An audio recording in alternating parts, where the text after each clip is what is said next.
The movie opens in Buffalo. Dan excels at car sales because he understands customer motivation, earning the title of Salesman of the Month once again. His colleague Hal makes a flamboyant entrance to the dealership, driving as though he believes cars, and by extension, women, prefer speed. Cars like chicks, Jorge, they want to go fast. However, the rest of the staff considers him odd. Dan leaves work early, eager to celebrate his anniversary, clearly cherishing his family life in their tranquil suburban neighborhood. They have 3 children, Nina, Kyle, and Max. Nina plans to follow her boyfriend to Iowa and switch her college major, abandoning her journalistic aspirations, much to her parents' disapproval. Kyle, struggling to communicate with his father, can barely say and chooses to visit his friend Samir instead, after Dan discourages his gaming habit. Where are you going? Samir's? Again? You made me quit gaming so I'd make friends. I made you quit gaming because blowing people's heads off 24/7 isn't exactly healthy. You know, you're meant to be babysitting tonight. It's our anniversary. An argument breaks out between Nina and Kyle over who will babysit Max during their parents' anniversary. Dan intervenes, assigning Nina the babysitting duties and suggesting it might be beneficial for Kyle to spend some time outside the home. Nina agrees reluctantly, masking her frustration as she suspects Kyle's real intentions at Samir's. The guy rides to Samir's house and hands over $200 as a rent payment for his gaming setup in the garage. Unbeknownst to his family, Kyle has gained popularity as a streamer known as Killboy, renowned for his skill in shooting games. Dan and Jessica celebrate their anniversary each year by visiting a carnival. While waiting in line for a roller coaster, some young guys watching Killboy's stream are so captivated Oh man, Killboy is awesome. that they let Dan and Jessica go ahead. Dan enjoys spending time this way, but Jessica craves more excitement. I don't know, you're such a creature of habit. I love that about you. Oh, we have sex on Thursdays? After an exhilarating roller coaster ride, Dan promises to make their outings less predictable. During a tender moment as they kiss, someone snaps a photo without permission. Dan confronts the guy, asking him to delete it, but the young man mocks him and escalates the situation by posting the photo online and insulting them, calling Dan a loser. Jessica urges Dan to ignore it, but the provocateur spills his drink on Dan, taunting Jessica about being with a wimp. Dan, struggling to control his anger, walks away despite the disrespect. On their way home, Jessica assures Dan she didn't want him to confront the bully, knowing his strong aversion to violence. Yet, she feels secretly disappointed in him. At home, Dan reflects on the incident. He expertly changes his son's diaper and then goes to bed to find Jessica already asleep. Oh, anniversary sex. Wake up.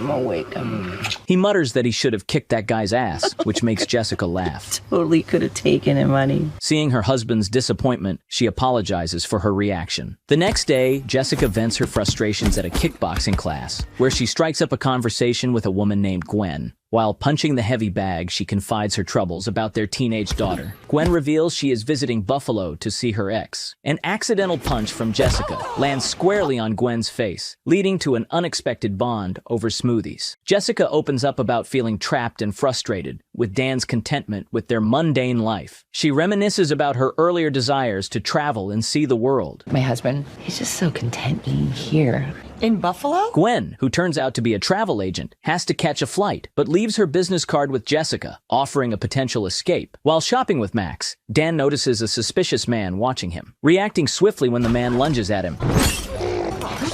Dan pleads to put his baby down first. Really?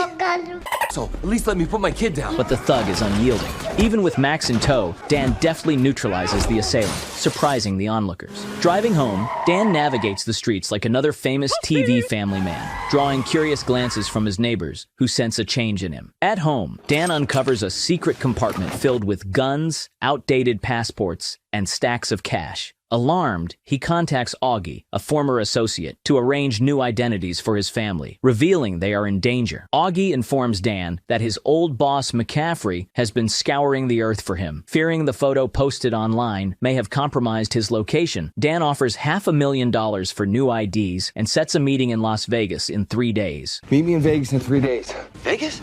Why Vegas? I can't tell my wife I'm taking on vacation to Tempe, Arizona. Vegas I can sell. You haven't told them? Are you mental? Augie is shocked that his family doesn't know Dan was a professional assassin and urges him to tell his family the truth. Otherwise, it will be extremely difficult to run from McCaffrey's mercenaries with the family who has no idea what's happening. Hastily, Dan packs his family's belongings. In a rush, Dan heads to his children's school and interrupts an editorial meeting to ask for Nina. A A classmate informs him that she hasn't been the editor for 3 months, likely due to her boyfriend's influence. He offers her $50 for Nina's location. I'm a journalist. I don't give people up. 100. Try under the bleachers. That's what I thought.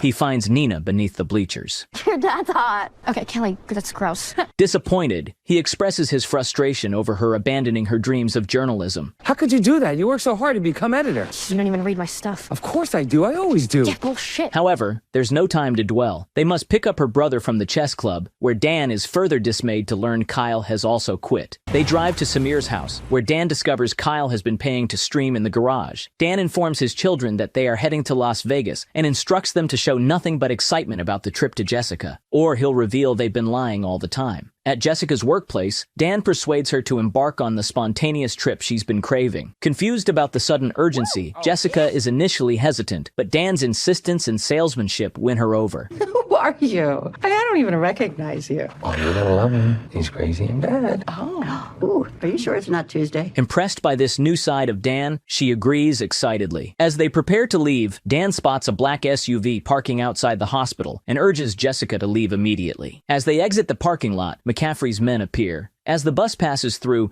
Dan skillfully evades the pursuers, weaving stories to explain his abrupt driving. Despite a close chase, he continues to evade their pursuers, all while keeping his family oblivious to the danger.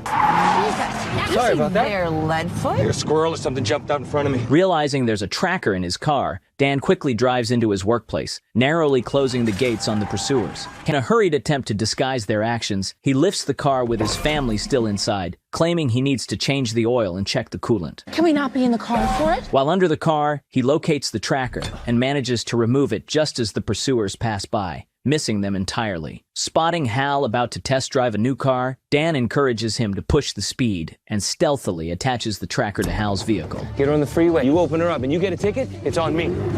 The pursuers fall for the decoy. With 33 hours left until they reach Las Vegas, Dan's wife and kids busily tweet and post about their trip. To avoid detection, Dan collects everyone's phones, declaring it a device-free trip, which frustrates the kids. Yours too. They are unaware that he plans to dispose of the phones completely. Mine too, all of us, okay? Solidarity, bye!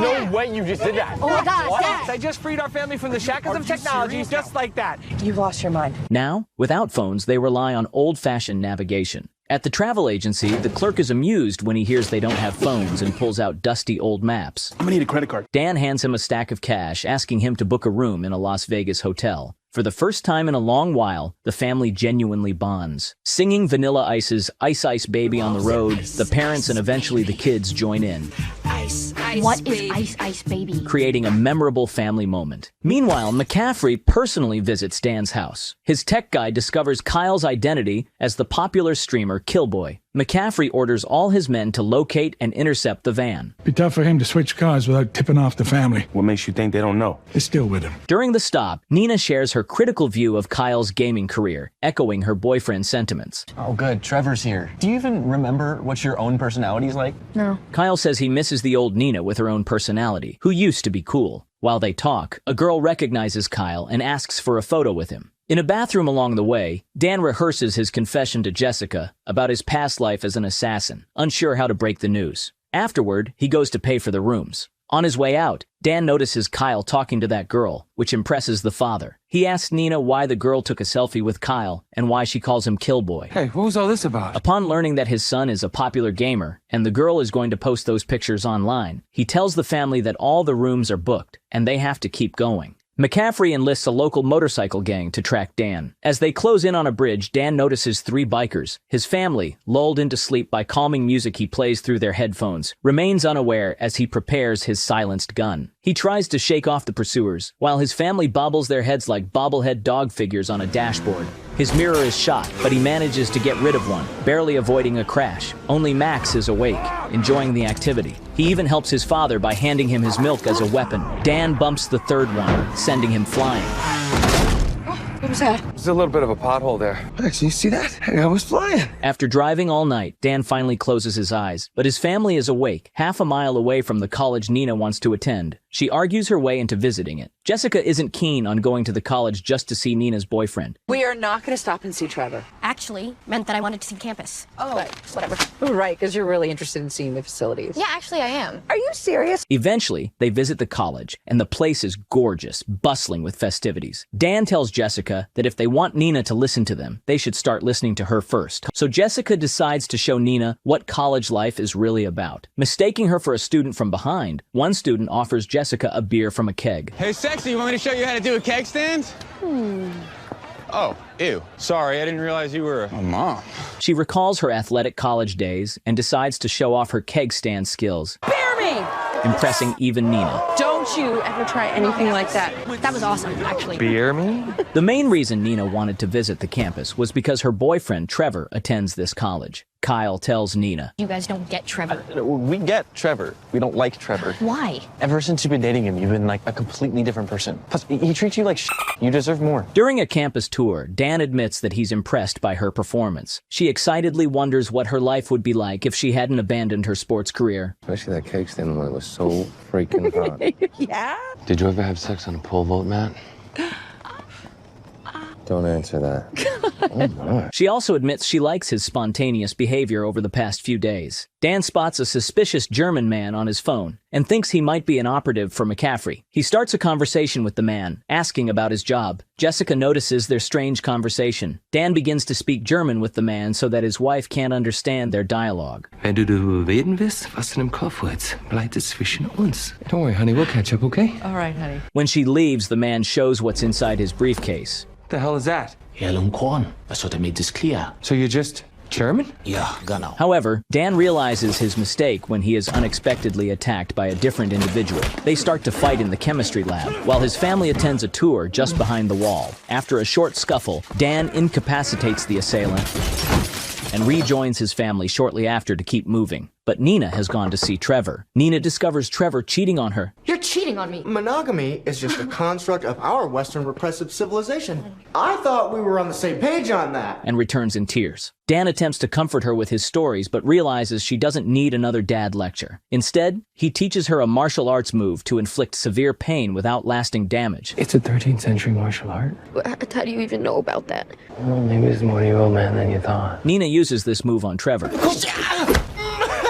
taking a picture as he winces in pain, which boosts her spirit significantly. She returns to the van, appreciating her father more than ever. What did you say to her? It was just a dad lecture. Back on the road, the family bonds even more. As Nina drives, she thanks Dan for always being there for her and considers reclaiming her editorial position at school. Dan supports his daughter and expresses his admiration for her work. I'm serious, that piece you wrote about pervasive corruption in the Board of Education. My God, I got chills. You actually read that? Of course I did. I'm your biggest fan, Beans. At a small motel, the parents finally relax and let off some steam.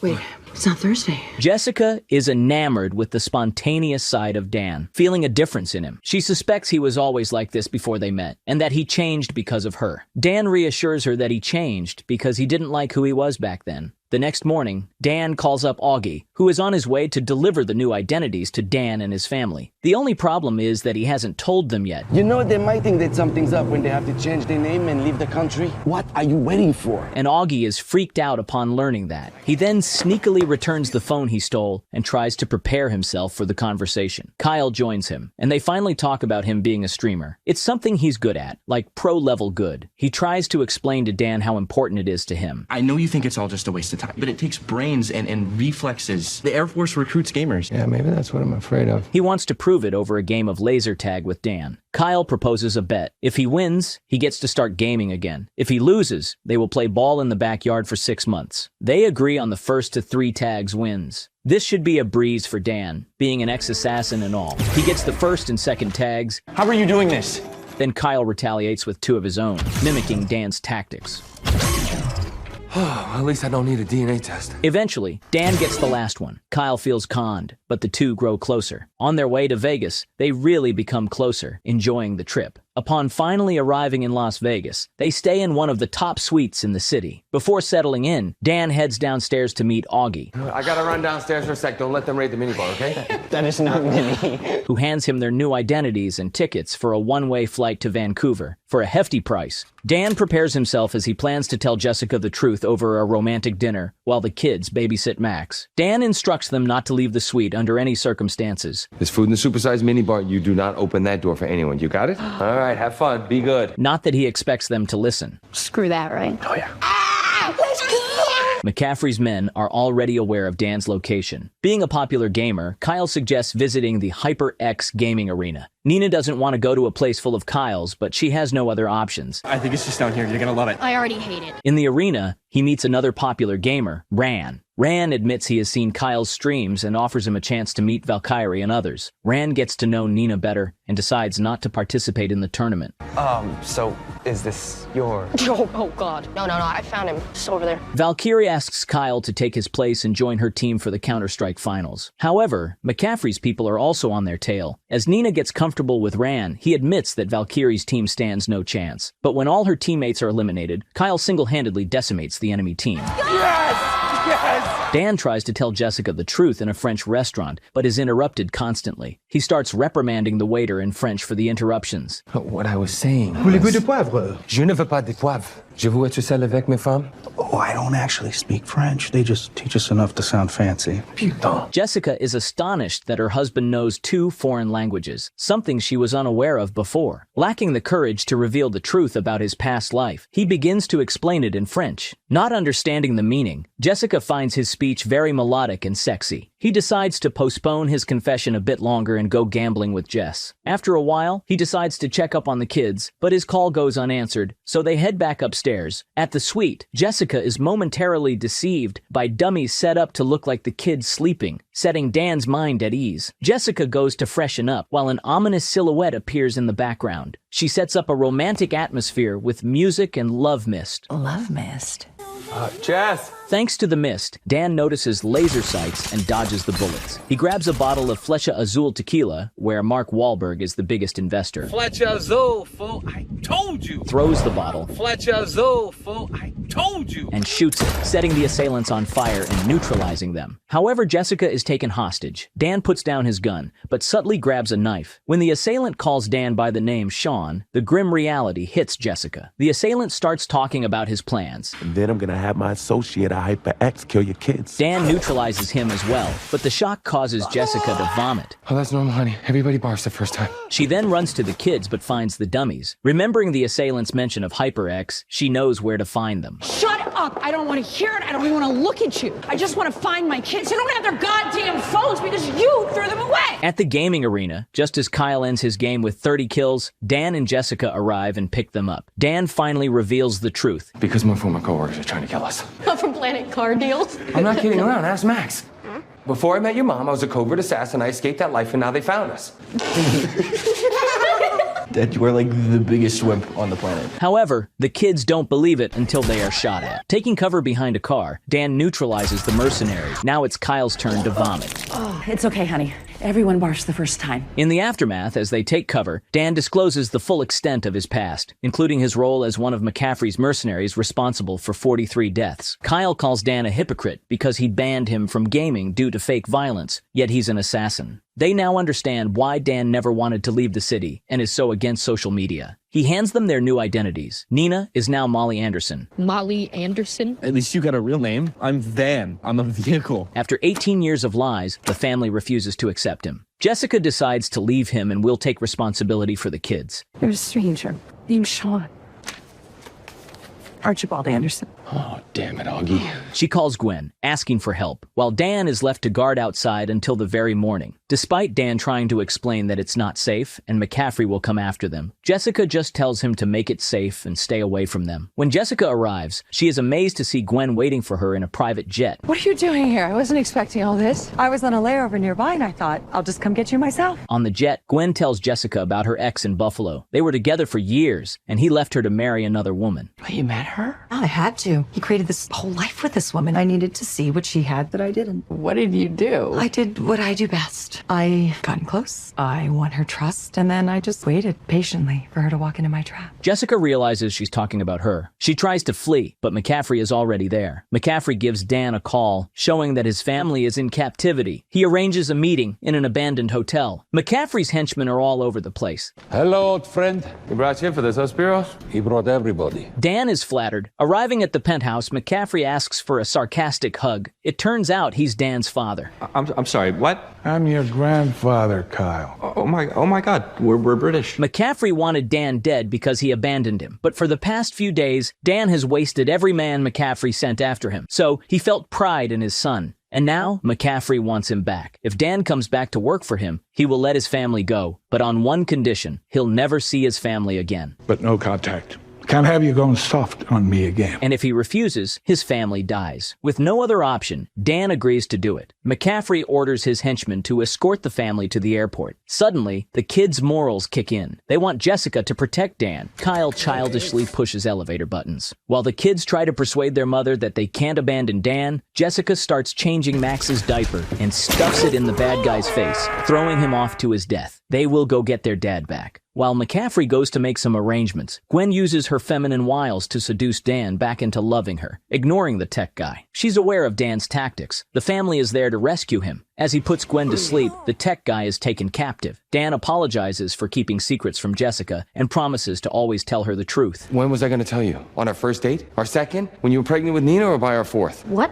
Do the math, Nina. He wants to be her husband and a loving father. Meanwhile, McCaffrey notices that something is wrong. By the way, the tech guy is Kyle's fan. Kyle tries out the drone, and it turns out Dan is really good with technology. You're not anti-technology, you're awesome. The henchmen are coming. He tells his family to go to the roof, and he will deal with them. Kyle will be his eyes and ears. Kyle uses the drone to spot McCaffrey's men and relays information to Dan, who, despite the numbers, skillfully deals with them. McCaffrey notices that the drone is aiding Dan and wakes Gwen up to find the family. Dan tells his dad to call it off. Call it off now! But he doesn't listen, and despite 10 guys shooting with automatic rifles, no one manages to hit Dan. Noticing the elevator going up, Jessica hides the kids and shoots as the elevator arrives, but Gwen just chilled on the left. Gwen taunts Jessica, knowing that she has an advantage in hand-to-hand combat, not taking her seriously. You think you can beat me because you took some kickboxing classes? You know I do this for a living, right? With solid cons still, Kyle says there are 9 guys left. Dan knocks them out one by one, making McCaffrey proud. He finally shoots down the drone.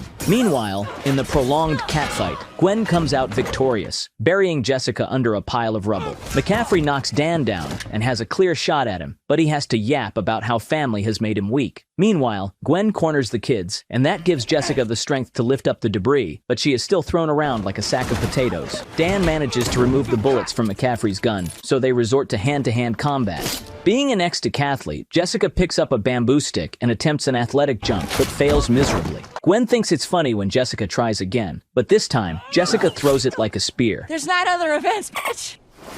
McCaffrey beats Dan in the fight and grabs a gun to finish him off. But then the family comes in, and Nina tells McCaffrey that she's happy to find her grandpa and suggests they could become a normal family. When I look at you, I don't just see a cold-blooded killer. I see my grandpa. If you think this little speech is going to win me over, Honestly, I was just hoping it would buy him enough time to do this. This distraction gives Dan a chance to act. The family reunites and the police arrive. 6 months later, Nina becomes a famous journalist by making a report about McCaffrey's assassin group. Dan starts a company teaching security guards and hires Augie. Jessica becomes a coach, and Kyle continues making videos online. The family gets ready for a big trip, packing up an RV to take Nina to Stanford. In line with their new tradition, they give up their phones. And yes, guys, I know Kyle was playing Valorant. I intentionally called it Counter-Strike, just to see how many people would comment on it. If you enjoyed this recap, please give it a thumbs up, and make sure to subscribe to my channel.